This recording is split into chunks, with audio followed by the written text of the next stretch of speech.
जो हमारा general perception होता है ये उस हिसाब से नहीं चलता है। वर्क ऑन एनर्जी, बिना पेपर लिए मत जाना, बिना सॉल्व के लास्ट क्लास में आना मत, नेक्स्ट क्लास में आना मत। पेपर सॉल्व करके आना, जो भी डाउट होगा वो उसी क्लास में सॉल्व करना। बुक वाले क्वेश्चंस बनाना वो बहुत मुश्किल है, और 4 पेपर है, 100-125 क्वेश्चन होंगे, उनको सॉल्व कर लेना। वर्क फॉर एनर्जी, कितना वर्क हुआ है, कितना वर्क हुआ है वो कैलकुलेट कर लेंगे किसी फॉर्मूला से। पहले इन फिजिक्स वर्क है वो देखेंगे। वर्क जो तुम और हम समझते हैं फिजिक्स वाला वर्क वो नहीं है। In physics what is work, और वर्क कितना हुआ है, वर्क की यूनिट जूल में होगी। मानो मैं कह रहा हूँ 10 जूल वर्क किया मैंने 2 घंटे में, 1 घंटे में मैंने कितना जूल वर्क किया, 10 जूल वर्क किया मैंने 2 घंटे में, 1 घंटे में मैंने कितना 5 जूल वर्क किया। तो पर यूनिट टाइम मैंने कितना वर्क किया, वो पावर है। और कोई वर्क आप तभी कर सकते हैं जब आपके पास एनर्जी अवेलेबल है। ये सारे related chapters. In physics what is work,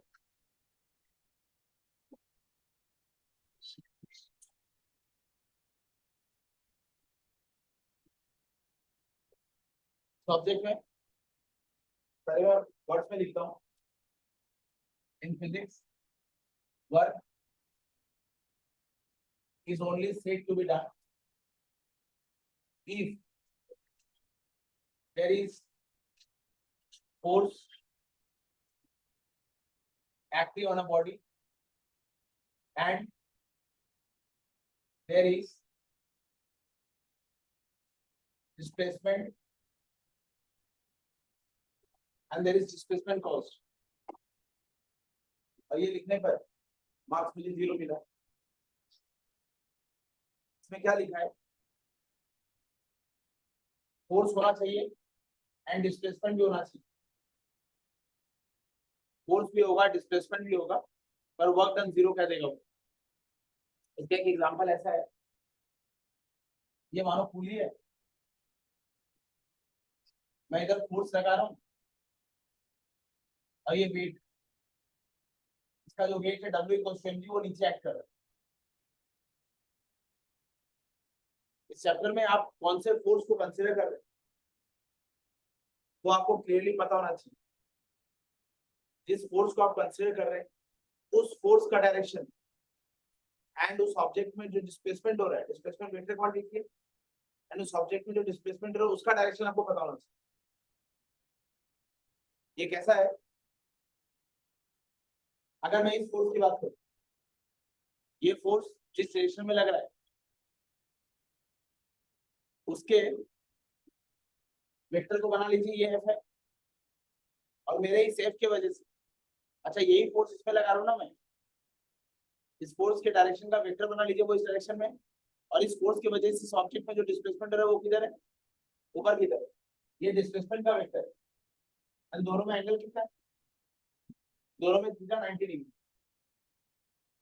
physics कहता है कि अगर फोर्स जो आपने कंसीडर किया उसका डायरेक्शन, जो फोर्स आपने कंसीडर किया उसके वेक्टर का डायरेक्शन, और उस फोर्स की वजह से जो डिस्प्लेसमेंट हुआ है उसके वेक्टर का डायरेक्शन के बीच में अगर एंगल 90 डिग्री है तो वर्क डन 0 होगा। मतलब फोर्स होना और डिस्प्लेसमेंट होना इस बात का सबूत नहीं है कि उसमें वर्क डन हुआ है, और भी कुछ कंडीशन, ये बात समझिए। और देखो ये मानो एक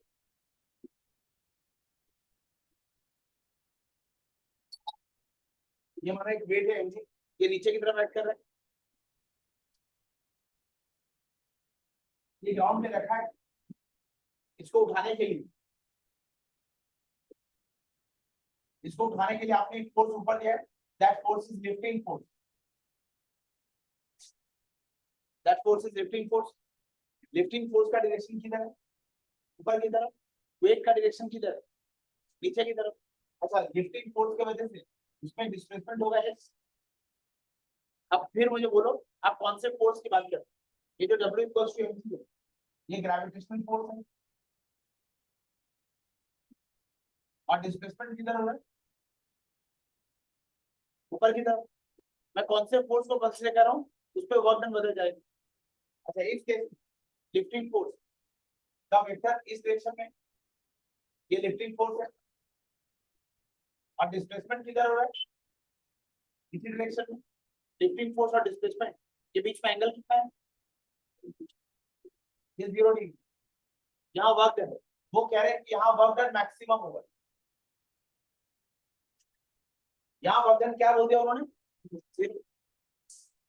अच्छा, यही केस अगर मैं फोर्स कंसीडर करता वेट, इसी केस अगर मैं कहता इसको आप डिस्प्लेस कर रहे हैं इस पॉइंट से इस पॉइंट, इसको डिस्प्लेस करने के लिए जो फोर्स लगा है वो फोर्स कौन सा है, लिफ्टिंग फोर्स। ये बात समझे क्या, बिना लिफ्टिंग फोर्स के उठा नहीं है ना, लिफ्टिंग फोर्स के डायरेक्शन में डिस्प्लेसमेंट होगा। तो अगर मैं लिफ्टिंग फोर्स और डिस्प्लेसमेंट कंसीडर कर रहा हूं तो वर्क डन मैक्सिमम है। लेकिन अगर मैं फोर्स कंसीडर कर रहा हूं वेट, वेट किधर लग रहा है, नीचे की तरफ, और डिस्प्लेसमेंट कहां लग रहा है, ऊपर की तरफ। तो अगर आप इस फोर्स को कंसीडर कर और डिस्प्लेसमेंट कंसीडर कर रहे हैं तो वेट, वेट का जो वेक्टर है वो नीचे की तरफ और डिस्प्लेसमेंट का जो वेक्टर है वो ऊपर की तरफ। वो कह रहे हैं कि इस केस में वर्क डन, वो कह रहे हैं कि इस केस में वर्क डन नेगेटिव है।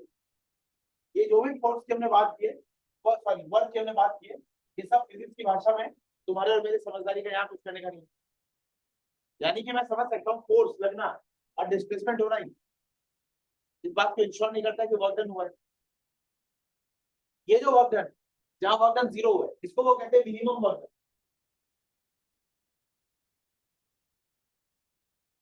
ये जो वर्क डन है, जहां वर्क डन, जहां थीटा 0 है, यहाँ थीटा कितना था, 90। अगर फोर्स का वेक्टर और डिस्प्लेसमेंट का वेक्टर 90 डिग्री में, तो थीटा 90, ये थीटा किसके बीच का एंगल हो गया, direction of force which is under consideration. इसी ऑब्जेक्ट में दो फोर्स कंसीडर किए जा सकते हैं, एक वेट और एक लिफ्टिंग फोर्स।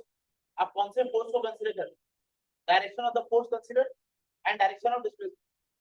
मैंने इस केस में ये वाला फोर्स कंसीडर किया, this is the force under consideration and this is the direction of displacement. अगर फोर्स अंडर कंसीडरेशन और डिस्प्लेसमेंट के वेक्टर के बीच में थीटा 0 है, सॉरी 90 है, तो वर्क डन 0 होगा। इसको हम कहेंगे मिनिमम वर्क। इधर आ जाइए, यहाँ फोर्स अंडर कंसीडरेशन, यहाँ फोर्स अंडर कंसीडरेशन कौन सा है, लिफ्टिंग और डिस्प्लेसमेंट के बीच में एंगल कितना हो रहा है, 0 degree. when force under consideration and displacement are in the same direction, ये थीटा 0 और the work done is said to be maximum। अच्छा, फिर यहाँ वर्क डन एक मिनिमम भी हो गया, सॉरी इसको कहेंगे मिनिमम, ये मैक्सिमम, इसको बोलूंगा नेगेटिव वर्क। यहाँ फोर्स अंडर कंसीडरेशन मैंने बदल दी, मैं कौन से फोर्स की बात कर रहा हूँ, ग्रेविटेशन फोर्स। ग्रेविटेशन फोर्स के वेक्टर का डायरेक्शन नीचे है और उस ऑब्जेक्ट पर डिस्प्लेसमेंट लगा ऊपर की, तो आप फोर्स अंडर कंसीडरेशन कौन सा है, वेट ऑफ ऑब्जेक्ट, यानी ग्रेविटेशन फोर्स एंड डिस्प्लेसमेंट, इनके बीच में थीटा कितना है, ये थीटा 180 हो गया ना, ये थीटा 180 हो गया। और क्योंकि ये थीटा 180, तो यहाँ वर्क डन हम क्या बोल रहे हैं, नेगेटिव। तो यहाँ वो कह रहे हैं कि सिर्फ फोर्स और डिस्प्लेसमेंट नहीं, आपको थीटा भी देखना चाहिए।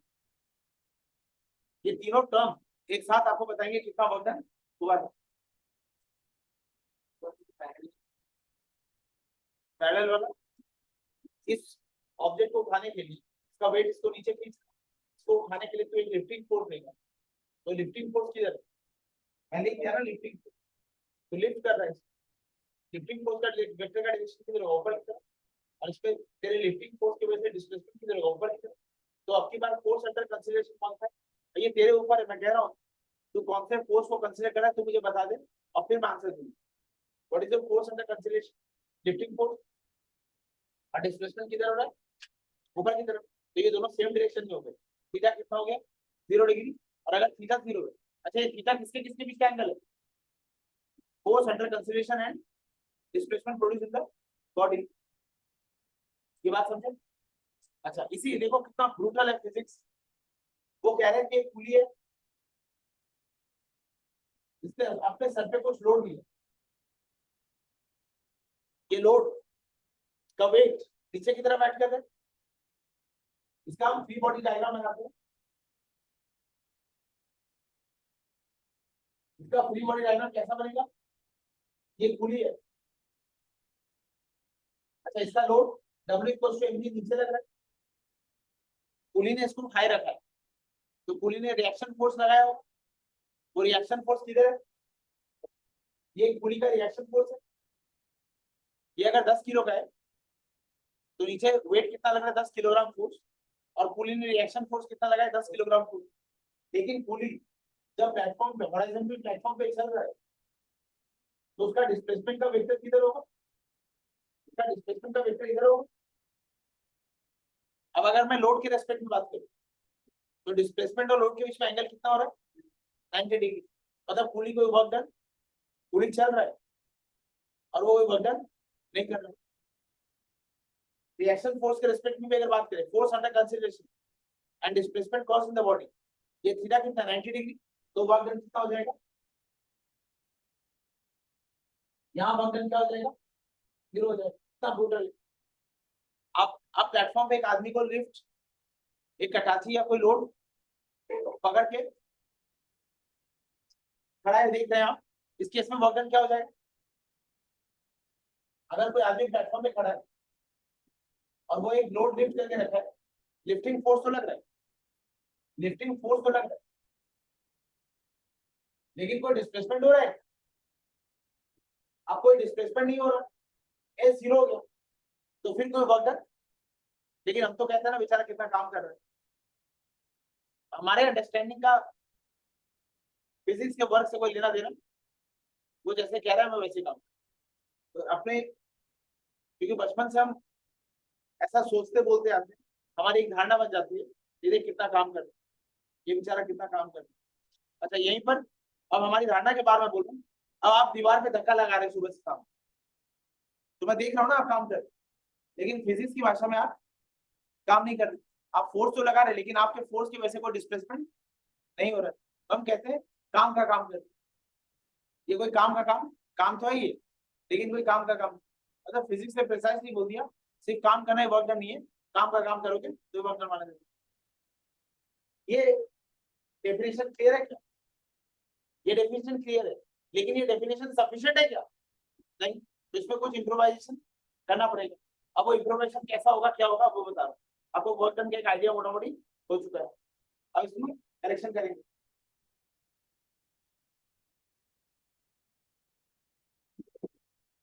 देखो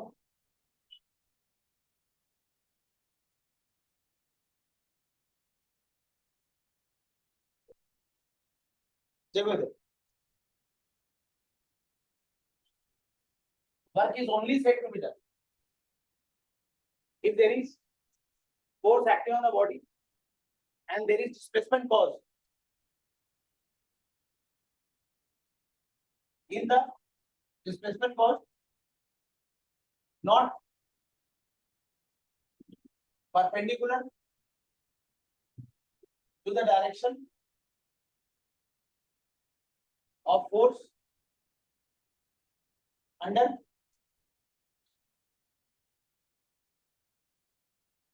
consideration। ये बात समझ आई, अगर डिस्प्लेसमेंट का डायरेक्शन और फोर्स अंडर कंसिडरेशन का डायरेक्शन 90 डिग्री होगा तो वर्क डन हुआ है, नहीं माना जाएगा। दोबारा बोल, work is only said to be done if there is force applied on the body and there is displacement caused, comma, not perpendicular to the direction of force under। अगर displacement का direction और force under consideration consideration direction perpendicular हो जाता है तो work done नहीं माना जाएगा। इसलिए यहाँ लिखा work is only said to be done. ये वर्क का एक डेफिनेशन है, डेफिनेशन नंबर 1, ये डेफिनेशन 1। डेफिनेशन 2, ऐसे 4 डेफिनेशन बनेंगे, सारे ही करेक्ट है, आप चाहे जो लिख सकते।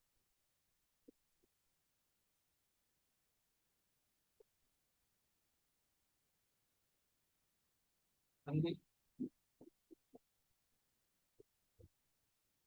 ऑनलाइन तुम लोग को आवाज आ रही है?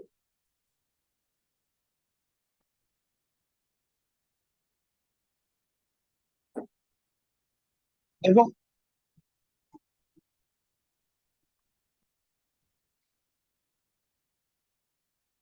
इसमें मैंने फोर्स लगाया और मेरे इस फोर्स लगाने की वजह से इसमें डिस्प्लेसमेंट हुआ है कुछ। ये इसका सेंटर ऑफ मास था और ये इसका सेंटर ऑफ मास है। सेंटर ऑफ मास में डिस्प्लेसमेंट हुआ ये। अब की बार मेरा फोर्स का वेक्टर और मेरे डिस्प्लेसमेंट का वेक्टर, इसके बीच में एंगल कितना है? कुछ एक थीटा है, कुछ एक थीटा है। अब ये कहते हैं कि फोर्स कितना हुआ है, इस फोर्स को आप रिजॉल्व करेंगे। ये फोर्स डिस्प्लेसमेंट के डायरेक्शन में लग रहा है क्या? ये फोर्स डिस्प्लेसमेंट के डायरेक्शन में लग रहा है क्या? ये फोर्स डिस्प्लेसमेंट के डायरेक्शन में नहीं है, तो वो फोर्स को और एक तरह से डिफाइन कर दें। वो कह रहे हैं फोर्स का एक वैल्यू है जो डिस्प्लेसमेंट के डायरेक्शन में लग रहा है, और वो वैल्यू हम कैसे निकाल सकते हैं, वो आपको ट्रिगोनोमेट्री बताएगा। ये परपेंडिकुलर, ट्रिगोनोमेट्री में इसको हम बेस लाइन मानते हैं, इसको हम स्टैंडर्ड मानते हैं। अच्छा, ये लाइन होती नहीं है ट्रिगोनोमेट्री में, इसको हम बाद में बनाते हैं। इस बेस लाइन या स्टैंडर्ड लाइन से ये एक लाइन ऊपर की तरफ उठी और ये स्टैंडर्ड लाइन से एक एंगल बना रही है थीटा, और हम जानबूझ के यहाँ एक नॉर्मल ड्रॉ करते हैं। जो लाइन अभी बनाई है और जो स्टैंडर्ड थी वो, और हमेशा नॉर्मल ड्रॉ करते हैं। ये 90 हो गया। अच्छा, जो थीटा के ऑपोजिट में, इसको हम ऑपोजिट बोल देते हैं। अच्छा, इसी को आप परपेंडिकुलर भी बोलते हैं। इसको हम क्या कहते हैं? ये एडजेसेंट होता है, ये थीटा से लगा हुआ एंगल है, ये एडजेसेंट है, इसी को हम कहते हैं बेस। और इसको हम क्या बोल देते हैं? इसको हम हाइपोटेन्यूज बोल देते हैं। अब इसके कितने रेशियो बन सकते हैं? मैं एक बार हाइपोटेन्यूज ले लूंगा, उसको परपेंडिकुलर से डिवाइड करूंगा और उसको बेस से डिवाइड करूंगा, ऐसे 6 रेशियो बन जाएंगे। हाइपोटेन्यूज बाय परपेंडिकुलर ये एक रेशियो होगा, हाइपोटेन्यूज बाय बेस ये एक रेशियो होगा, फिर मैं बेस ले लेता हूं, बेस और हाइपोटेन्यूज ये एक रेशियो होगा, बेस बाय परपेंडिकुलर ये एक रेशियो होगा,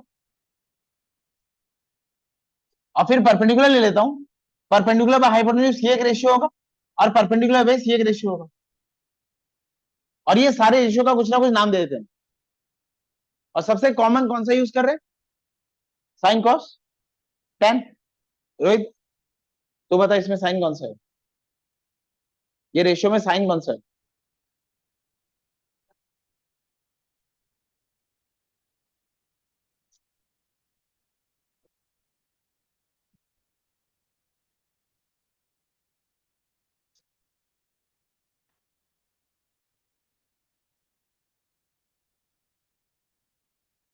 ऋतिक, इसमें कॉस कौन सा है?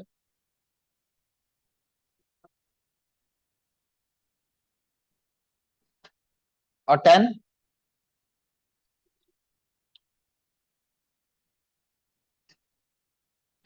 अच्छा, बाकी को डिफाइन करना जरूरी है क्या?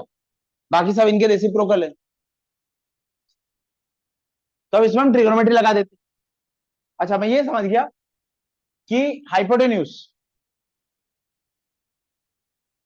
बेस और हाइपोटेन्यूज का एक रेशियो है, उसको हम क्या बोल रहे हैं? Cos theta, base by hypotenuse. तो बेस कितना हो जाएगा? हाइपोटेन्यूज कॉस थीटा ना। ये हमेशा क्या होगा? हाइपोटेन्यूज कॉस थीटा, बेस हमेशा हाइपोटेन्यूज कॉस थीटा होगा। अच्छा, अब यहां नॉर्मल बना देता हूं, परपेंडिकुलर बाय हाइपोटेन्यूज कहां लिखा है? Sine theta. परपेंडिकुलर क्या हो जाएगा हमेशा? Hypotenuse sine theta. तो ये जो परपेंडिकुलर है, अच्छा, इसका रिफ्लेक्शन मैं यहां भी बना सकता हूं, और ये कितना हो जाएगा? हाइपोटेन्यूज, या हाइपोटेन्यूज साइन थीटा हो जाएगा। इसकी हमें जरूरत पड़ेगी। अब इधर देखो,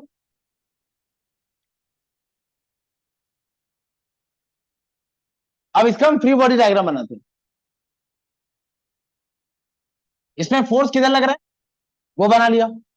इस पर डिस्प्लेसमेंट किधर हो रहा है, वो बना लिया। यह एंगल कितना है? थीटा। अच्छा, फोर्स के दो वैल्यूज होंगे। मैं फोर्स को ऐसे तोड़ सकता हूं, एक फोर्स इस डायरेक्शन में होगा और एक फोर्स मैं लिख रहा हूं इस डायरेक्शन में होगा। ये फोर्स का वैल्यू कितना होगा? एफ cos थीटा ना। अगर इसका सारा ट्रिग्नोमेट्रिक रेशियो निकालते हैं तो ये बेस बाय हाइपोटेन्यूज, ये क्या होगा cos theta, base by hypotenuse, और बेस क्या हो जाएगा हाइपोटेन्यूज cos थीटा। हाइपोटेन्यूज क्या है f, और ये क्या हो जाएगा f cos थीटा। ये बात समझिए क्या, जब दोबारा बोलू, ये बात समझ गए। अच्छा, और ये कितना है f, f sin थीटा ना। फिर से बोलू, ये एक बॉडी है, इसमें ये फोर्स लग रहा है और ये डिस्प्लेसमेंट है। यहां आप नॉर्मल बना लेंगे, ये नॉर्मल है, ये एंगल थीटा है, ये क्या होता है हाइपोटेन्यूज cos थीटा। अभी बताया ना, ये बेस है, ये हाइपोटेन्यूज cos थीटा होता है, हाइपोटेन्यूज इंटू cos थीटा। और ये क्या होता है हाइपोटेन्यूज sin थीटा। थीटा के ऑपोजिट वाला एंगल ये होता है हाइपोटेन्यूज sin थीटा, और थीटा के साथ वाला वैल्यू ये जो है, इसको नहीं बोल रहा हूं, परपेंडिकुलर के ऑपोजिट वाला तो हाइपोटेन्यूज है, इसको क्या बोलते हैं बेस, और इसका वैल्यू कितना होता है हाइपोटेन्यूज cos थीटा। अच्छा, अब ये हाइपोटेन्यूज है तो ये वैल्यू कितना होगा हाइपोटेन्यूज cos थीटा, तो इसको मैं क्या लिख सकता हूं f cos थीटा। और ये वैल्यू क्या होगा हाइपोटेन्यूज sin थीटा, यानी f sin थीटा, तो इसको मैं ऐसे लिख सकता हूं f, ये भी क्या है f sin थीटा। अच्छा, फोर्स का दूसरा डेफिनेशन है, ये फोर्स लग रहा है ना, फोर्स और डिस्प्लेसमेंट के बीच में एक एंगल है ना, वो एंगल कितना है, ये जो थीटा है ये 0 से ज्यादा है लेकिन 90 से, फोर्स और डिस्प्लेसमेंट के बीच में एंगल कितना है 0 से ज्यादा 90 से कम। अब वो कह रहे हैं फोर्स को अगर आपको ऐसे डिफाइन करना है, ऐसे कंडीशन में अगर फोर्स डिफाइन करना है तो आप पूरा फोर्स मत लीजिए, फोर्स का वो कंपोनेंट लीजिए जो डायरेक्शन के डिस्प्लेसमेंट में है, सॉरी डिस्प्लेसमेंट के डायरेक्शन में, डिस्प्लेसमेंट इस डायरेक्शन में हो रहा है, फोर्स इधर लग रहा है ना, फोर्स का एक वैल्यू है जो डिस्प्लेसमेंट के डायरेक्शन में ना, कंसिडर दैट फोर्स, और उस फोर्स का वैल्यू कितना होगा f cos थीटा। तो अब आपको अगर वर्क डन निकालना है तो यहां वर्क डन क्या होगा f cos theta into s, ये समझे। अच्छा देखो, ये लाइन थी ना, the force applied should not be perpendicular to the direction of displacement and the direction of displacement should not be perpendicular to the force under consideration. यहां force या displacement दोनों 90 डिग्री में है क्या, मैंने थीटा को क्या मान लिया, क्लियर हो गया, ये बात समझे। अच्छा, अब वो कह रहे हैं वर्क डन कितना होगा, अब वो कह रहे हैं अगर आपको वर्क डन निकालना है तो आप f मत लीजिए, f cos theta into s। तो वर्क डन का दूसरा definition, work is said to be done,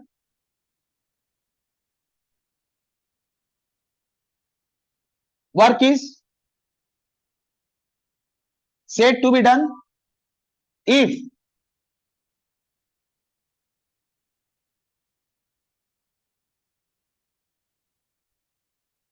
second definition, work is the product, work is the product, इसको क्या बोलूंगा मैं, ओए हीरो, ये क्या है component of force in the direction of displacement and displacement,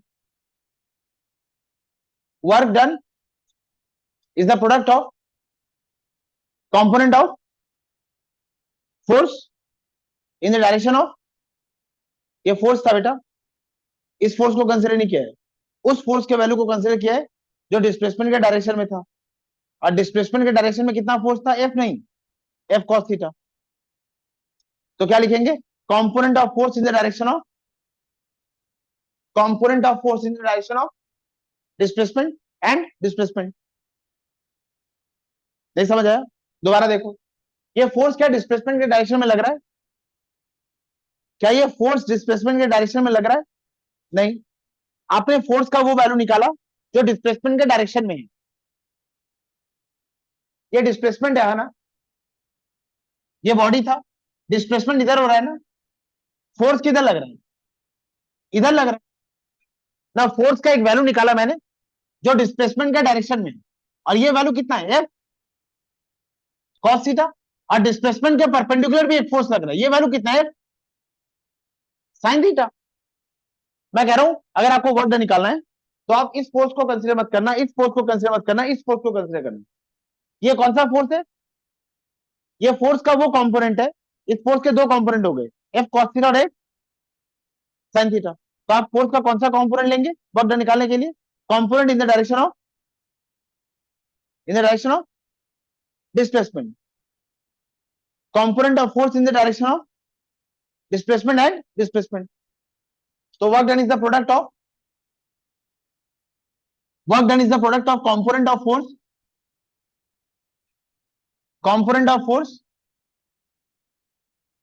and component of force in the direction of displacement and displacement.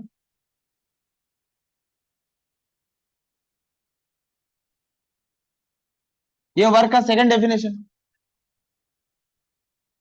हाँ, work is the product of component of force in the direction of displacement and displacement. अरे product दो quantity का होगा ना, component of force in the direction of displacement and displacement. ये force का दूसरा definition. अब तीसरा कर, फिर लास्ट में चौथा बनाएंगे।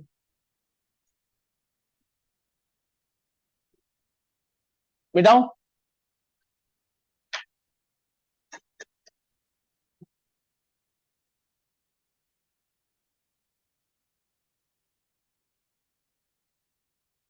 अब मान लो फोर्स इस डायरेक्शन में लग रहा है,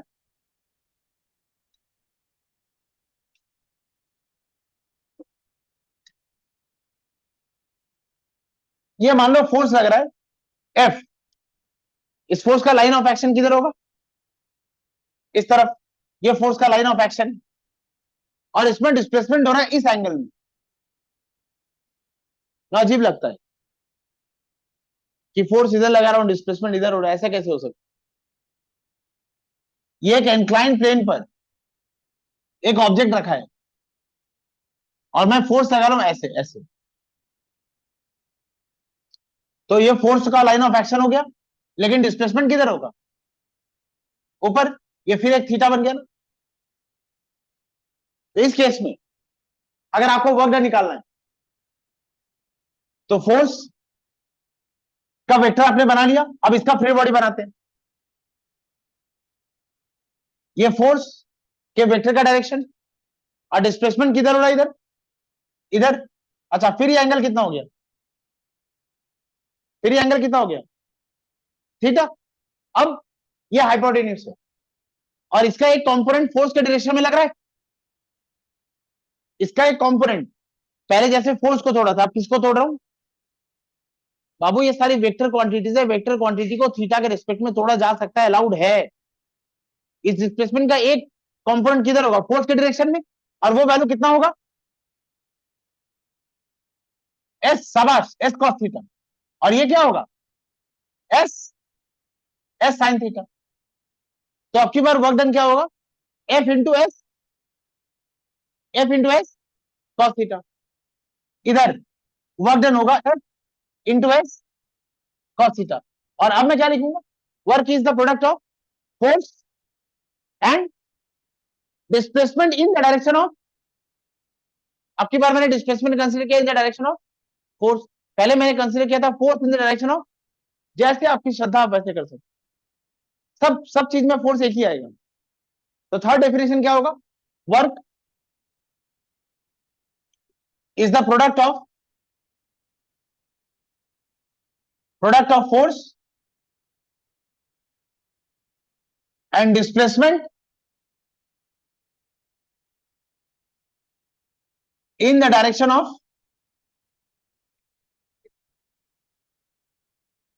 and displacement in the direction of force.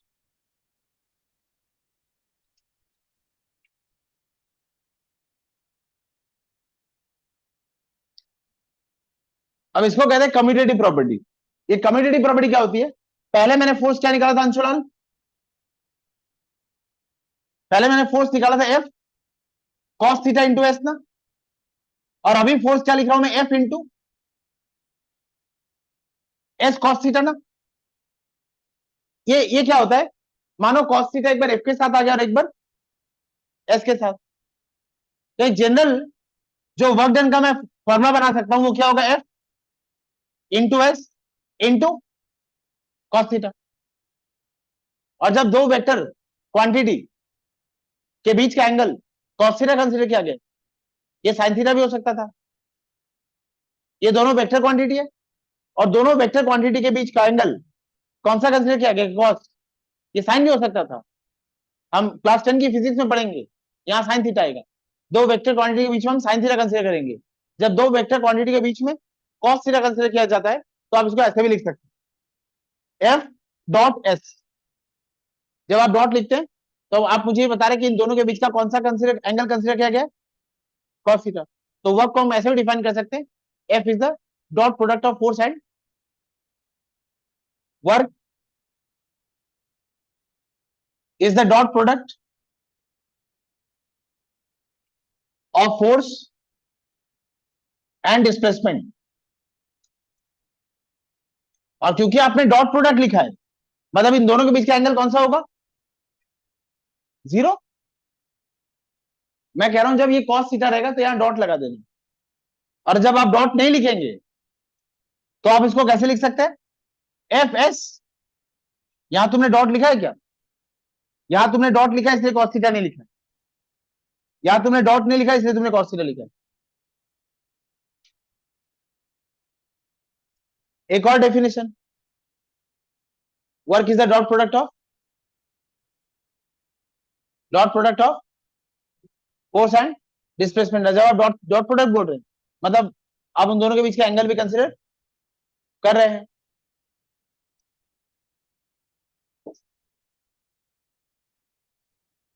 ठीक है,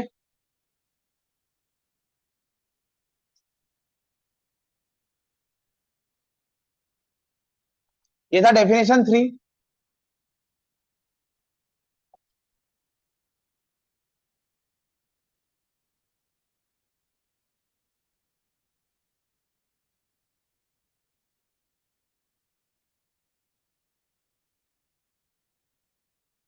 अब फोर्थ डेफिनेशन लिखेंगे, ये डेफिनेशन मत लिखना, तीन डेफिनेशन आपको बता दिया, अब चौथा डेफिनेशन,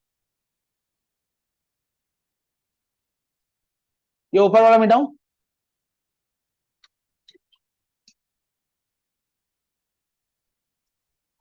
इधर देखो, ए रोक, इधर देख शलीन, मैं फोर्स कौन से कंसिडर कर रहा हूं, मैं इस बार बार इस बात में आपको जोर दे रहा हूं, जब भी आप वर्क ऑन ये क्वेश्चन सॉल्व करें तो आप क्वेश्चन को इतनी बार पढ़े कि आपको ये समझ आ जाए what is the force under consideration. अब इधर देखो, इधर मैंने फोर्स लगाया और एक डिस्प्लेसमेंट हुआ है ना, मेरे फोर्स की वजह से डिस्प्लेसमेंट हो रहा है। इधर मैंने फोर्स लगाया, ये लाइन ऑफ एक्शन इधर आ गया और यहां डिस्प्लेसमेंट हो रहा है, लेकिन मैंने इधर फोर्स लगाया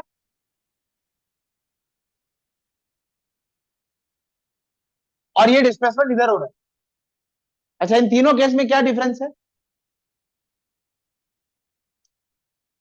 ये फोर्स आप तोड़ दीजिए और डिस्प्लेसमेंट के डायरेक्शन में एक फोर्स आ रहा है, ये फोर्स को आप ब्रेक कीजिए और डायरेक्शन के डिस्प्लेसमेंट में एक फोर्स आ रहा है, what is that force, F cos theta into S. फिर आपने इधर फोर्स लगाए, इधर फोर्स लगाए और इस फोर्स को आप तोड़ दीजिए, सॉरी इस एस को, ये क्या आ रहा है, एस कॉस थीटा ना। अच्छा, इस केस में मैं क्या कह रहा हूं, वर्क डन जीरो है, इस केस में मैं वर्क डन जीरो बोल रहा हूं। चलिए बताइए, यहां पर डिस्प्लेसमेंट, यस, फोर्स के डायरेक्शन में कितना होगा, एस कॉस 90 ना, ये बात समझिए क्या, ये क्या होगा, एस कॉस 90। अच्छा, एस कॉस 90 क्या होता है, 0। चलिए ये डिस्प्लेसमेंट है और इसका वैल्यू आप निकालिए डिस्प्लेसमेंट के डायरेक्शन में, तो वो क्या होगा एफ कॉस। अगर फोर्स को तोड़ू हम तो वो क्या होगा एफ कॉस 90। फिर ये कितना हो जाएगा 0। बताइए क्या फोर्स, इसको कंसीडर करो, इसको छोड़ दो, फोर्स इधर लग रहा है, क्या फोर्स के डायरेक्शन में कोई डिस्प्लेसमेंट हो रहा है? इस केस में आप जिधर फोर्स लगा रहे हैं डिस्प्लेसमेंट इधर हो रहा है, आप फोर्स के डायरेक्शन में डिस्प्लेसमेंट निकालिए, वो क्या है एस कॉस 90। और ये वैल्यू क्या हो गया 0। मतलब there is no displacement in the direction of force applied. यहां पर there is displacement in the direction of force applied, यहां पर there is displacement in the direction of force applied, and there is no displacement in the direction of force applied. If there is no displacement in the direction of force applied, work is not said to be done. And if there is displacement in the direction of force applied, work is said to be done. So work का चौथा definition, work is only said to be done if there is displacement in the direction of force applied. ये work का fourth definition. यहां work done not equal to 0 है, यहां work done not equal to 0 है, यहां work done equal to 0 है। आप समझे वर्क का ये चौथा definition. Work is said to be done if there is displacement in the direction of force applied।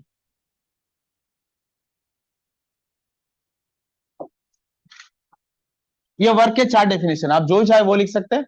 पहला डेफिनेशन क्या लिखा था, work is only said to be done if there is force acting on the body and there is displacement, but that displacement should not be perpendicular to the direction of force applied।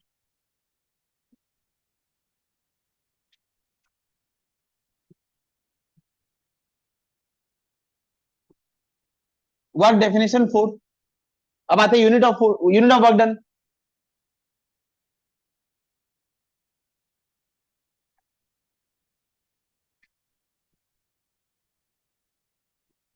Work done का general formula तब हमारे लिए क्या रहेगा जल्दी, work done का general formula क्या रहेगा एफ डॉट शाबाश, यानी F S cos theta. Cos theta का कोई यूनिट होगा नहीं क्योंकि कॉस थीटा एक रेशियो है। वर्क डन का यूनिट किससे आएगा फोर्स और डिस्प्लेसमेंट। फोर्स को न्यूटन से लिखूंगा, डिस्प्लेसमेंट को मीटर से, कॉस थीटा का वो यूनिट नो यूनिट, तो ये क्या हो जाएगा न्यूटन। अच्छा इसके पहले मोमेंट ऑफ फोर्स पढ़ा था और उसमें भी यूनिट क्या था टॉर्क का न्यूटन मीटर, यहां भी क्या आ रहा है न्यूटन मीटर, लेकिन वो न्यूटन मीटर वेक्टर था, ये न्यूटन मीटर संसार के सारे न्यूटन मीटर जो स्केलर है उनका यूनिट जूल होगा। इस न्यूटन मीटर को हम लिखेंगे 1। वो न्यूटन मीटर था उसको जूल नहीं लिख सकते, वो वेक्टर था। ये न्यूटन मीटर को जूल लिखेंगे क्योंकि स्केलर है। Since this newton metre is a scalar quantity,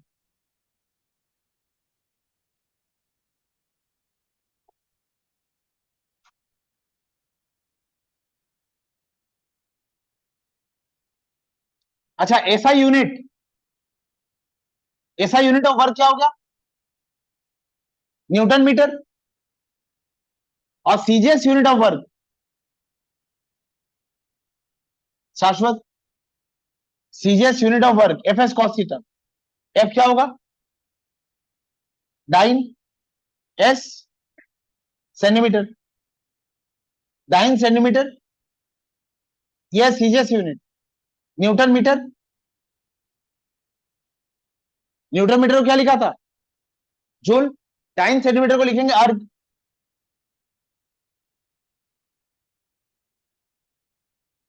फिर ये समझा what is the CGS unit of work अर्ग एंड ऐसा यूनिट ऑफ वर्क जूल। आप मुझे बताइए एक जूल और एक अर्ग में रिलेशन क्या होगा, रिलेशन बिटवीन 1 जूल एंड 1 अर्ग, ये ऊपर मिटा दूं क्या,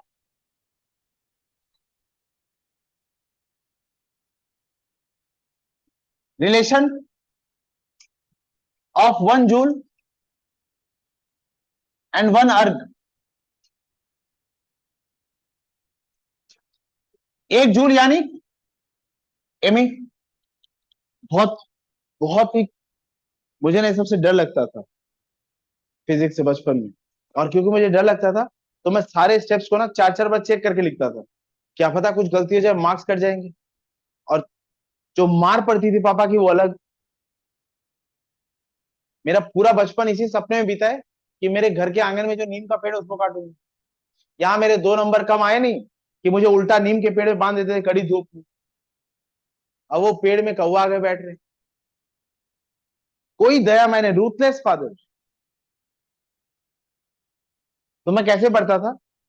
जूल यानी न्यूटन मीटर। जूल के आगे क्या लिखा है? 1। तो न्यूटन के आगे भी क्या लिख दूंगा?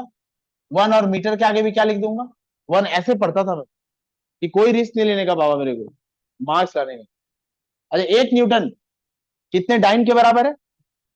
10 दीवार, याद है ना? नहीं याद है? अरे एक बार बताया तो था, क्लास में एक लड़की को हम न्यूटन बोल के बुलाते थे। ये तो मैं क्या लिखूंगा? 10^5 डाइन, और मीटर को 10^2 सेंटीमीटर। ये कितना हो गया? 10^7 डाइन सेंटीमीटर। और डाइन सेंटीमीटर को क्या लिखा है हमने? अर्ग। यानी 1 जूल इतने अर्ग के बराबर है। Joule is the bigger quantity of work. Okay, लिखो कैलकुलेशंस। हाँ, अब लिखो types of work. Types of work, हाँ लिखिए।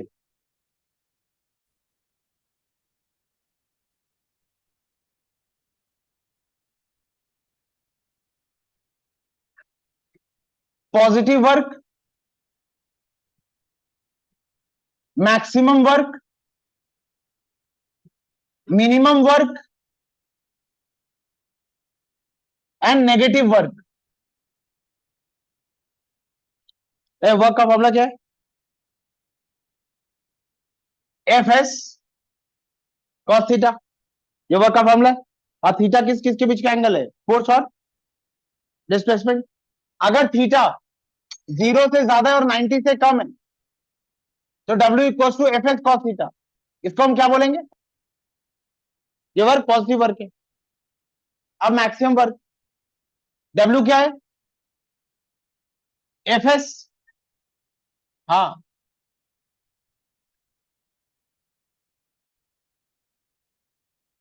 हाँ, क्या?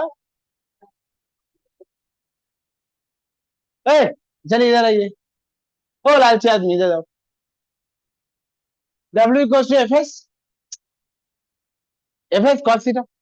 अच्छा, थीटा का वैल्यू मैक्सिमम कब होता है? जब थीटा 0 है, कॉस 0 1 होगा। ये थीटा का मैक्सिमम वैल्यू है ना? ये बात समझे क्या? जब थीटा 0 है, कॉस 0 1 होता है। ये कॉस थीटा का मैक्सिमम वैल्यू होता है। तो अगर मुझे मैक्सिमम वर्क चाहिए तो थीटा कितना होना पड़ेगा? 0। अच्छा, मैं इसको क्या लिखूंगा? F S cos theta, F S cos 0, ये 1 हो गया। यानी W equal to F S. इसको हम क्या बोलेंगे? ये क्या होगा? Maximum work done. और वर्ड्स में क्या लिखूंगा? When both force and displacement are acting in the same direction. शाबाश। ये एफ, ये एस, ये थीटा, ये एफ, ये एस, ये थीटा, सॉरी सॉरी सॉरी, ये एफ, ये S, theta 0 degree. When both force under consideration, when both force under consideration and displacement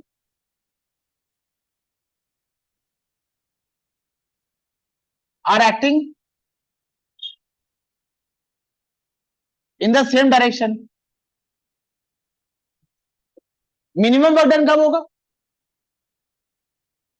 अगर थीटा का वैल्यू 180 है, इसको नेगेटिव कर देता हूं पहले। ये है, अगर थीटा का वैल्यू 90 है, कॉस 90, ये 0 हो गया।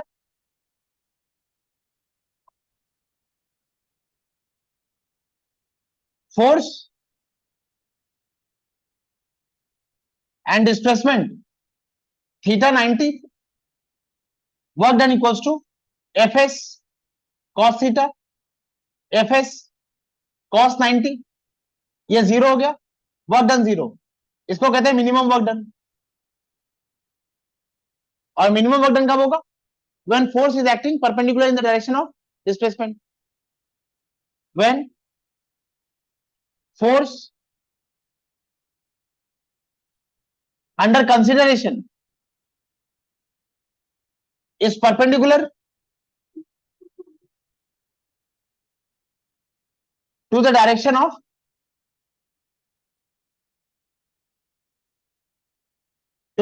displacement। और ये 180 वाला केस, अच्छा एक एग्जांपल बोलो तो जहां ये फोर्स और डिस्प्लेसमेंट का डायरेक्शन 180 हो सकता है।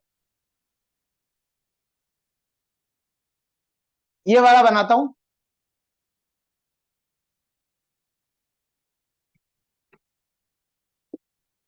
ये फोर्स और इधर डिस्प्लेसमेंट हो रहा है, यहां लिख देता हूं फोर्स और ये डिस्प्लेसमेंट, ये वाला केस, ये केस बोलो, बताया ना कूली वाला केस, कूली जो फोर्स लगाता है और कूली का जो डिस्प्लेसमेंट है वो 90 डिग्री। या फिर ऐसे देख लो, ये एफ और ये डिस्प्लेसमेंट एस, और एफ का डायरेक्शन क्या हो गया 90 डिग्री।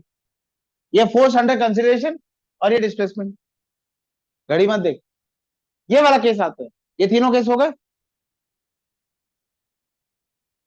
हो गया सबका लिखना, देख लो पहले। नेगेटिव वर्क, अगर थीटा 180 है, work done equals to F S cos, मत बात कीजिए आपस में, एफ एस कॉस 180 और कॉस 180 होता है -1, इसको हम कहते हैं नेगेटिव वर्क डन। और नेगेटिव वर्क डन कब होगा? If force under consideration and displacement are acting opposite to each other. देखो मैं पुली से कैसे खेल रहा हूं, ये मैंने एक पुली ले ली, मैं इधर फोर्स लगा रहा हूं, मतलब अजीब अलग ही बदमाशी है। आप समझ गए क्या होने वाला है? मैं फोर्स इधर लगा रहा हूं और डिस्प्लेसमेंट इधर हो रहा है। यही काम मैजिशियन लोग मैजिक में करते हैं, वो आपको दिखाते हैं कि मैं ऐसे फोर्स लगा रहा हूं और ऑब्जेक्ट दूर जा रहा है, आपको लगता है वाओ ये कैसे हो गया। वो फिजिक्स के फॉर्मूलास के साथ खेल रहा होता है। क्या मैं ऐसे अच्छा नहीं लग रहा तुझे? ठीक है ना, बस ठीक। एक और बताइए, क्रिकेटर जब कैच लेता है, catching catching of a ball bye cricketer,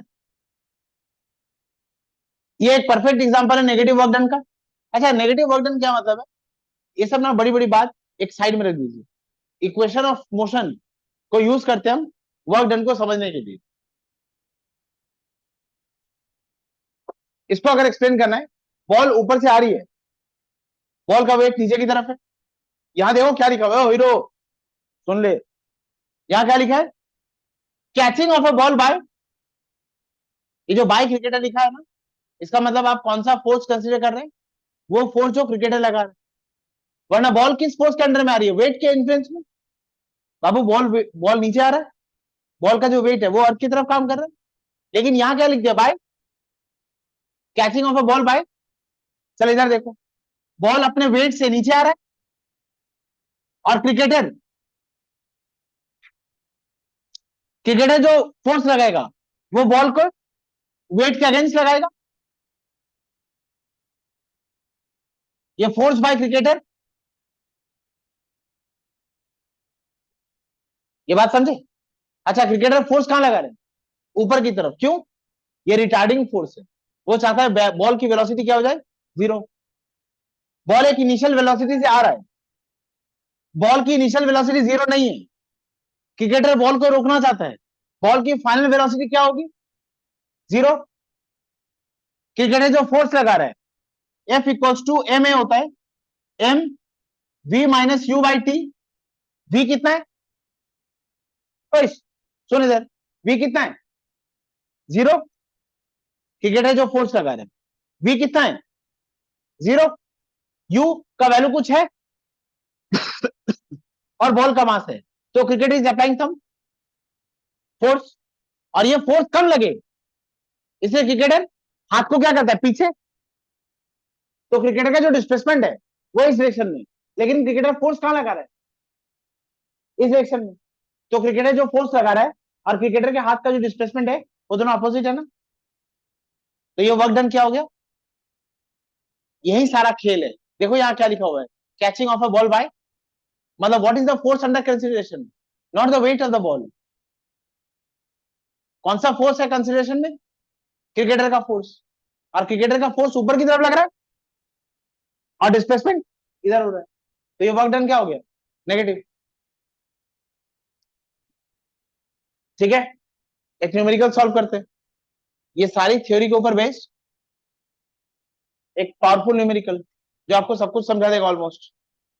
हाँ, ये वाला बाबू, ये वेट है, इसको तुमने एक रस्सी के सारे ऐसे बांध दिया, अब तुम फोर्स इधर लगाओगी तो ये बॉडी इधर खींचेगा ना, फोर्स का डायरेक्शन किधर हो गया, इधर, और डिस्प्लेसमेंट का डायरेक्शन किधर हो रहा है, इधर। ये एंगल कितना हो गया, थीटा इक्वल्स टू 180। समझ आया आपको, सच कह रही है अर्जुन, आप समझे? Thank you for being there in the class, it's so calming looking at you. हो गया, लिखे, एक क्वेश्चन सॉल्व करते हैं।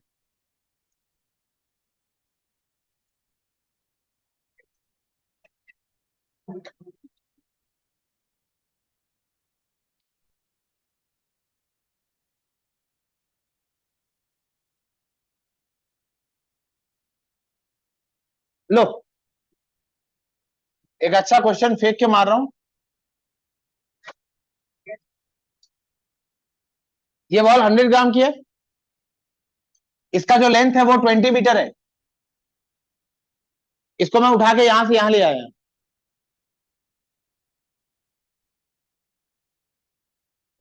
और ये जो एंगल है ये 60 डिग्री है। यही सवाल है, calculate the total work done in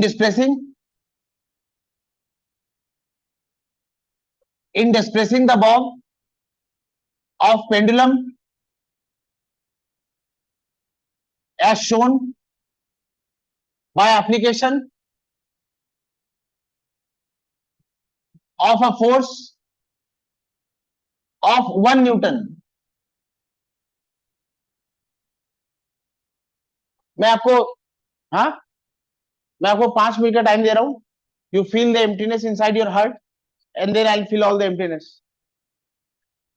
sign 30 का वैल्यू half, sine 60 root 3/2, feel the emptiness.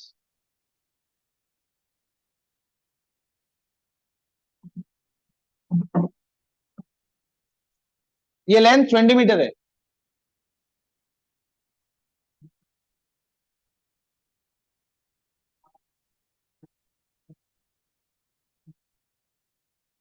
Rohit समझदारों के लिए काफी इशारा, लेकिन तेरे लिए दोबारा, इस बॉल को यहां से यहां लाने के लिए लेंथ नहीं बदलेगा, लेंथ ये भी 20 और ये भी 20 है। सुनो, मैंने फोर्स इधर लगाया, वर्क डन के सारे डेफिनेशन अंडर कंसीडरेशन में ले लीजिए और इस क्वेश्चन का सॉल्यूशन आ जाएगा। इस फोर्स के डायरेक्शन में फोर्स वर्क डन क्या था, product of force and displacement in the direction of force था, और क्या था, product of component of force in the direction of displacement and displacement. ये बॉब इधर से इधर आया, फोर्स इधर लग रहा है।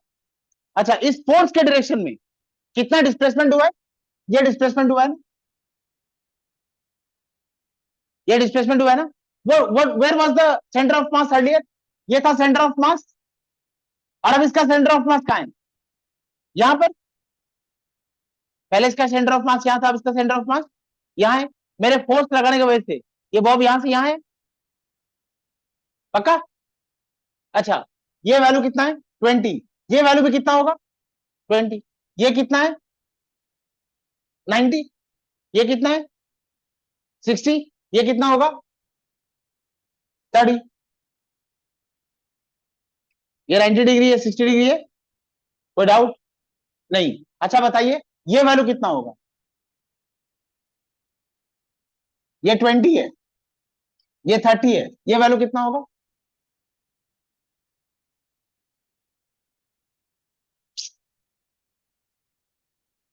इधर आइए। थीटा के ऑपोजिट को ऑपोजिट बोलते हैं, थीटा के साथ को एडजेसेंट बोलते हैं, परपेंडिकुलर के ऑपोजिट को हाइपोटेन्यूज। ये क्या है ऑपोजिट, ऑपोजिट क्या होता है हाइपोटेन्यूज साइन थीटा। ये क्या है एडजेसेंट, एडजेसेंट क्या होता है हाइपोटेन्यूज कॉस थीटा, ये एडजेसेंट है। थीटा के ऑपोजिट वाला ऑपोजिट ही होता है, थीटा के साथ वाला एडजेसेंट, एडजेसेंट क्या होता है हाइपोटेन्यूज कॉस थीटा, ऑपोजिट क्या होता है हाइपोटेन्यूज साइन थीटा। तो ये वैल्यू कितना है, ये वैल्यू कितना है हाइपोटेन्यूज कॉस थीटा, यानी इसको मैं क्या लिख सकता हूं 20 कॉस 30, चलेगा ओए चलेगा। अच्छा हीरो फिर लिखने लग गई, इधर सुनो। ये बॉब पहले अर्थ से किस हाइट में था, 0 हाइट में। ऐसे देख लो, इस बॉब का सेंटर ऑफ मास, इस बॉब का सेंटर ऑफ मास पहले यहां था, अब इस बॉब का सेंटर ऑफ मास कहां गया, यहां पर ना। ये ना केवल हॉरिजॉन्टल डिस्प्लेसमेंट किया है, बल्कि ये तो वर्टिकल डिस्प्लेसमेंट भी किया है। दो डिस्प्लेसमेंट हुआ है ना इस पे, एक हॉरिजॉन्टल डिस्प्लेसमेंट और एक मेरे फोर्स लगाने की वजह से इसमें दो डिस्प्लेसमेंट हुए, हॉरिजॉन्टल एंड वर्टिकल। तो मैं वर्क डन दो कारणों से कर रहा हूं। अच्छा, हॉरिजॉन्टल डिस्प्लेसमेंट के लिए अनित शाह क्लास यहां चल रहा है, तुम्हारे उन सपनों में नहीं। एक हो रहा है वर्क डन हॉरिजॉन्टल, और वो क्या होगा, कितना फोर्स लगाया मैंने। अच्छा, इसका वेट कितना होगा नीचे की तरफ, mg, मास 100 ग्राम, इसको केजी में करने के लिए 1000 इंटू 10, ये कितना हो गया 1 न्यूटन नीचे की तरफ। ये ग्राम में था तो इसको मैंने केजी में कर लिया, और 10 मान लिया, 9.8 ने मान के, तो ये 1 न्यूटन आ गया। अच्छा, हॉरिजॉन्टल वर्क डन कितना होगा, वर्क डन का फॉर्मूला क्या है, F S cos theta. Force कितना लग रहा है 1 न्यूटन, डिस्प्लेसमेंट कितना हुआ है वाओ 20 कॉस 30। अच्छा, एफ और 20 कॉस 30 के बीच में एंगल कितना है,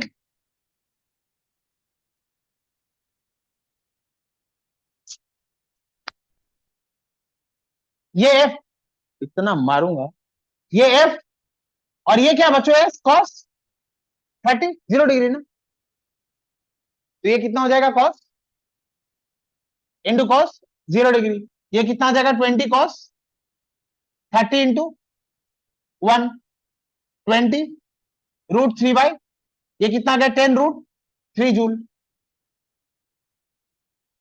ये कौन सा वर्क डन निकाला मैंने हॉरिजॉन्टल। मैं एक और वर्क डन किया, वो वर्क डन क्या है वर्टिकल। अच्छा, मैंने वर्टिकल वर्क डन कितना किया है, ये देखने लायक बात है। देखो इधर, ये वैल्यू कितना है 20। अच्छा ये वैल्यू कितना है,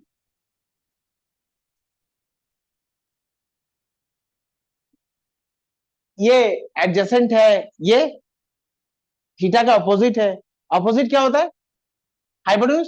शाबाश, ये वैल्यू कितना है, ये वैल्यू, ये पूरा वैल्यू 20 है, और सिर्फ ये वैल्यू कितना होगा 20 साइन 30, तो ये वैल्यू कितना होगा 20 माइनस 20 साइन 30। ये कौन सा डिस्प्लेसमेंट है, वर्टिकल डिस्प्लेसमेंट। ये कौन सा डिस्प्लेसमेंट था, हॉरिजॉन्टल। अच्छा अब मैं निकाल रहा हूं वर्क डन वर्टिकल। इस बॉब का वेट किधर था, नीचे की तरफ, इस वेट को कंसीडर कर रहा हूं, यही सारा गेम है, इस वेट को कंसीडर कर रहा हूं। और डिस्प्लेसमेंट किधर हो रहा है, वेट किधर है, वेट किधर है, नीचे की तरफ, और डिस्प्लेसमेंट किधर हो रहा है, ऊपर की तरफ। तो मैं निकाल रहा हूं वर्क डन वर्टिकल। ये क्या हो जाएगा again, F S cos theta. F कितना है 1 न्यूटन, एस कितना हुआ है, कितना डिस्प्लेसमेंट हुआ है 20 माइनस 20 साइन 30 इंटू, अच्छा आप थीटा कितना है बोलो 180। इसीलिए मुझे तुझसे इतना प्यार है, ये अब बात तूने सही की। वेट इधर लग रहा है, displacement, I love you so much for this. Cos 180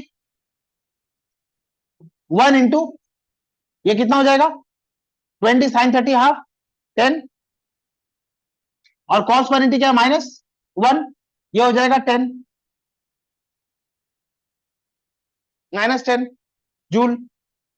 अच्छा अब total work done, work done total क्या होगा, work done horizontal plus work done vertical 10√3 plus -10, 10 common ले लिया, √3 -1 जगह है क्या, हाँ। अच्छा √3 क्या है 1.732 -1 मतलब 0.732। अब ये सॉल्व कर लो, इतना जूल आंसर होगा, ठीक है, समझे।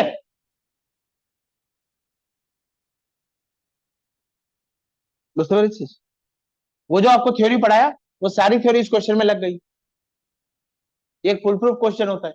अब जो क्वेश्चन आपको दे रहा हूं मैं वो सब हलवा है, समझ आया वो दोबारा देखो।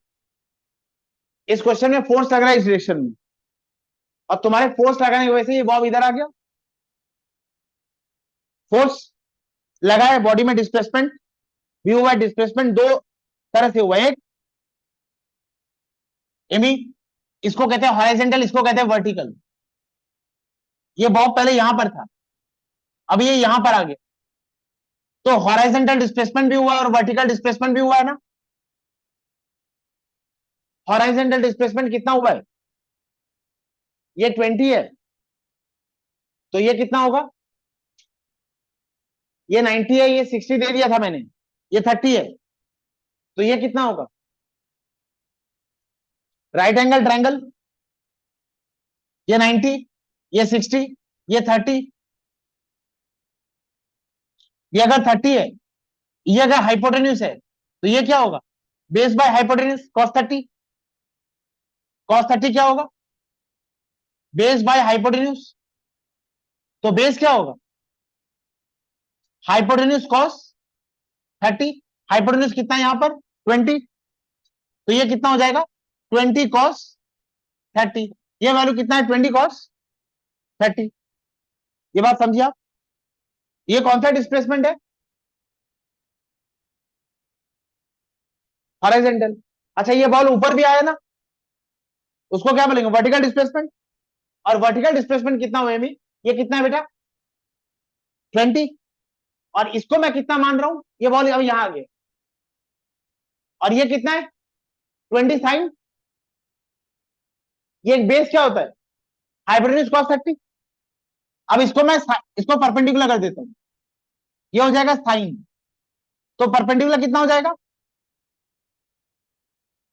हाइपोटेन्यूज साइन 30, ये परपेंडिकुलर है, ये क्या होगा हाइपोटेन्यूज साइन 30, तो ये कितना है 20 साइन 30, ये पूरा 20 और ये 20 साइन 30 है, तो ये कितना है 20 minus 20 sine 30। Force vertically downwards क्या है वेट, और डिस्प्लेसमेंट वर्टिकली अपवर्ड्स कितना हुआ है 20 माइनस 20 साइन 30, तो मैंने यहां वर्क डन वर्टिकल क्या लिखा है F S cos theta. Force कितना था वेट ऑफ ऑब्जेक्ट, समझी, और डिस्प्लेसमेंट कितना हुआ है 20 माइनस 20 साइन 30। अच्छा ये वेट और डिस्प्लेसमेंट ऑपोजिट था, तो ये कॉस 180, ये माइनस आ गया साइन 30 हाफ, ये 10 हो गया 20 माइनस 10, और ये 1 जाके 10 जूल माइनस में। ये कौन सा वर्क डन था वर्टिकल, और ये कौन सा वर्क डन था, आपको बोला टोटल वर्क डन निकालने, आपने ऐड कर दिया, ये इतना आया, ठीक है। नेक्स्ट क्वेश्चन, एक last,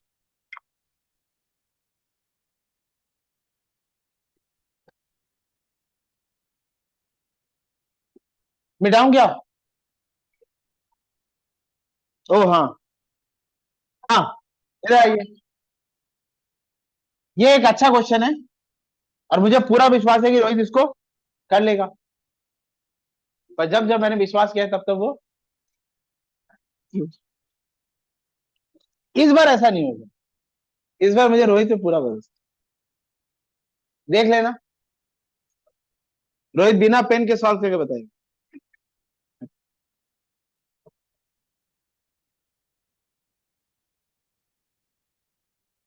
uh, uh, uh, uh, uh, uh, uh, hmm.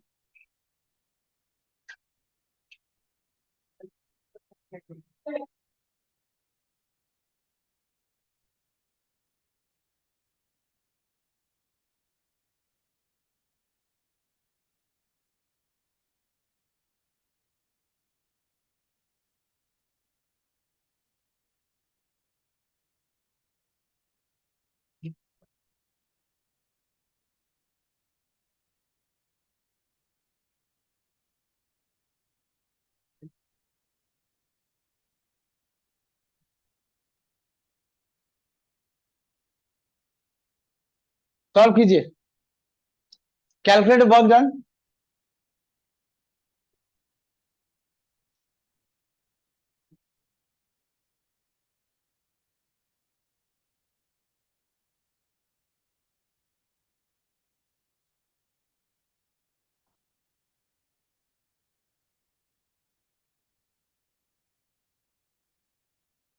calculate the work done by the force shown so that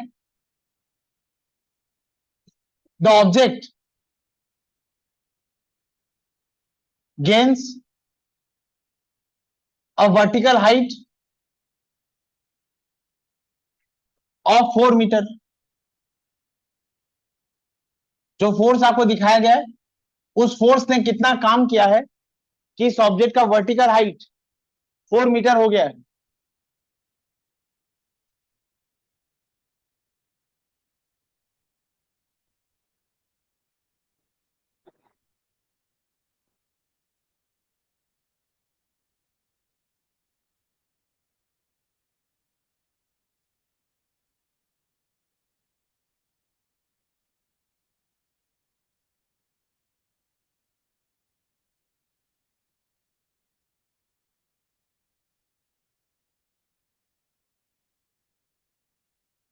hero सारे डेफिनेशन में घूम फिर के एक ही बात थी, force and displacement in the direction of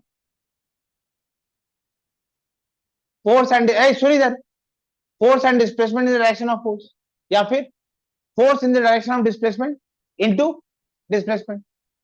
ये फोर्स किधर लग रहा है इस डायरेक्शन में, तो आप इसको किससे मल्टीप्लाई करेंगे उस डिस्प्लेसमेंट से जो इसके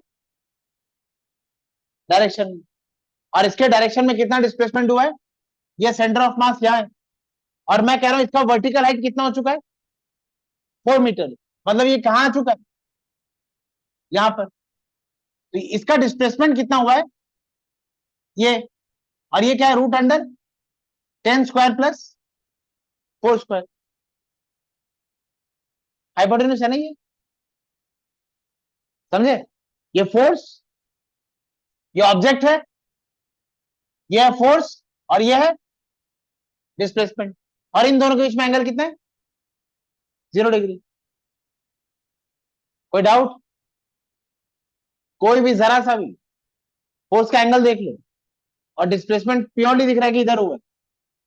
और कितना तक हुआ है डिस्प्लेसमेंट, इतना तक कि उसका वर्टिकल हाइट कितना हो चुका है, 4 metre. Therefore work done equals to force F S cos theta, force 10 newton into displacement root under 116 into cos कितना लूंगा, कितना,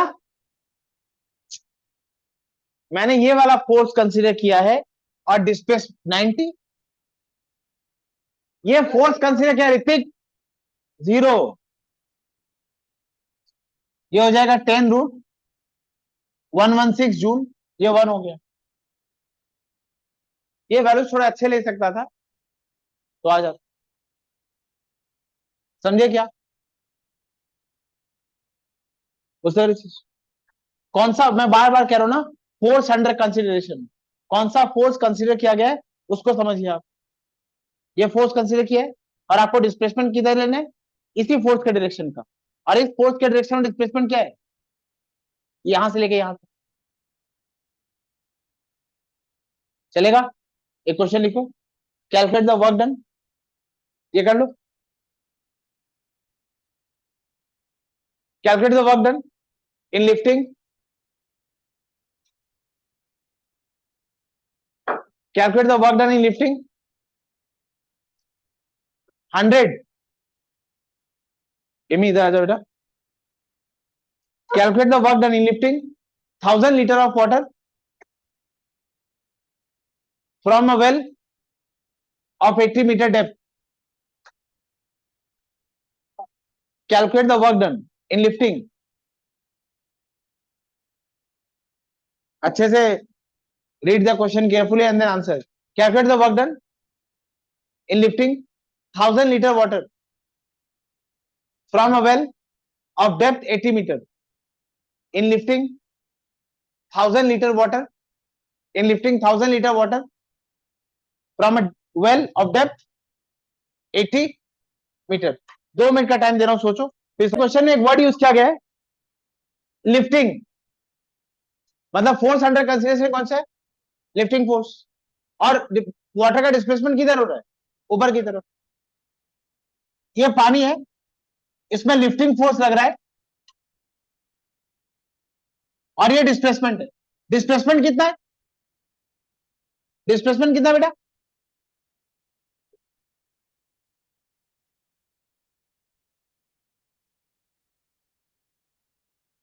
नहीं है चीज, নেওয়া হয়ে গেছে কোনটা,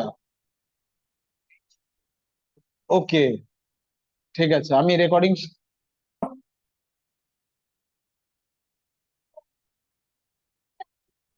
वेट नीचे की तरफ है, और मुझे कितना लिफ्टिंग फोर्स लगाना पड़ेगा, एग्जैक्टली जो उसका, एग्जैक्टली जो उसका वेट है, मुझे उतना लिफ्टिंग फोर्स लगाना पड़ेगा ना। अच्छा, वेट कितना होगा, mg, मास क्या होता है, वॉल्यूम इंटू डेंसिटी। वाटर का वॉल्यूम कितना है, 1000 लीटर, और वाटर की डेंसिटी 1000 kg पर मीटर क्यूब, और जी कितना है, 10 मीटर पर सेकंड। पर एक प्रॉब्लम है, ऐसे सॉल्व करके आना और वहां डैश कहलवाना, एक ही बात है। ये किसमें, मीटर क्यूब में, ये किसमें, मीटर क्यूब में, और ये किसमें, लीटर में। ये वैल्यू आपको चेंज करना पड़ेगा। आपको वो सारे कन्वर्जन याद है, ये दोबारा बताओ, 1 मीटर में कितना लीटर क्यूब होता है, 1 ml, 1 cc, 1 सेंटीमीटर क्यूब, ये सब बराबर होता है। 1 लीटर में कितना ml होता है, 1000 ml, यानी मैं क्या लिख सकता हूं, 10⁻³ cc या 10⁻³ सेंटीमीटर क्यूब। 1 मीटर में कितना सेंटीमीटर? 100 सेंटीमीटर। इसका क्यूब और इसका भी, ये 1 मीटर क्यूब हो गया। और ये कितना होगा? 10⁶ सेंटीमीटर क्यूब में। इसको मैं क्या लिख सकता हूं? 10⁻³ इंटू 10⁻³ सेंटीमीटर क्यूब। और 10⁻³ सेंटीमीटर क्यूब क्या है? व्हाट? 10⁻³ सेंटीमीटर क्यूब क्या है? 1 लीटर। तो इसको हम लिख सकते हैं 10⁻³ लीटर। और 1 मीटर कितने डेसीमीटर के बराबर? 10 डेसीमीटर। इसका क्यूब और इसका भी 1 मीटर क्यूब, यानी 10⁻³ डेसीमीटर क्यूब। और 1 मीटर क्यूब कितने लीटर के बराबर? 1 मीटर क्यूब में 1000 लीटर होगा। तो ये हो जाएगा 10⁻³ लीटर 10⁻³ डेसीमीटर क्यूब। ये 10⁻³ 10⁻³ कट गया, मतलब 1 लीटर और 1 डेसीमीटर क्यूब बराबर है। चलेगा? अच्छा आप बताइए, इस लीटर को मुझे किस में कन्वर्ट करना है? मीटर क्यूब में। ये लीटर और ये मीटर क्यूब। 1 मीटर क्यूब यानी 1000 लीटर। तो यहां मुझे 1000 लीटर ही गिवन है, इसको किस में लिख दूंगा? मीटर क्यूब में। और ये कितना हो जाएगा? 1 मीटर क्यूब। तो ये हो जाएगा 1 मीटर क्यूब इंटू 1000 केजी पर metre cube into 10 metre per second square. अब ये सारे वैल्यूज एसआई में हो गए। अब काटने का हक है, यूनिट्स को आप काट सकते हैं ना। हाँ तो ये आ रहा है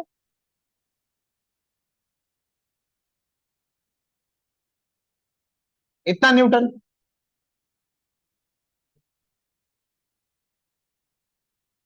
ये मीटर क्यूब खचखच। ये हो गया K G metre per second square 10,000 newton. K G metre per second square को हम न्यूटन लिखते हैं। अगर आप लीटर को चेंज नहीं करते तो आंसर महा गलत आ जाता। इस बात का आप बहुत ध्यान रखेंगे यूनिट कन्वर्शंस।